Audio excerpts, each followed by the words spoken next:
Hello, welcome back to my YouTube channel Inspire Art Linkings. In this tutorial, we are going to learn how to draw a 3D wall on paper as a beginner. Step number 1, drawing the front face of the wall. Start by drawing a simple rectangle in the middle of your paper. This rectangle will represent the front face of your wall. Make sure the lines are straight and clean.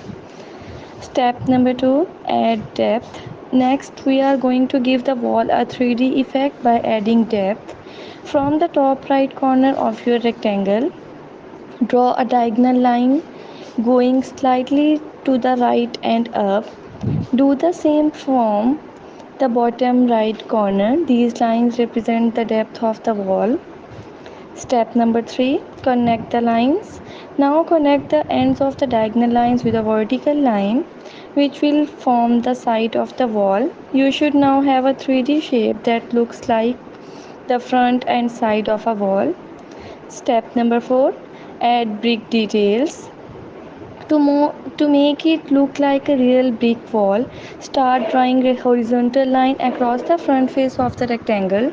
Space them evenly to represent the layers of bricks. Step number 5, draw vertical lines for bricks. Step number 6, add shading for 3D effect. To enhance the 3D effect, lightly shade the side of the wall that is facing away from the light source.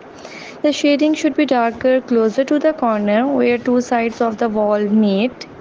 Step number 7, final touches. Go over your lines to make sure they are clean and dark where needed. Add any extra details like cracks or texture to give your wall more character. And there you have it, a simple 3D drawing of a wall, perfect for beginner. Thanks for watching.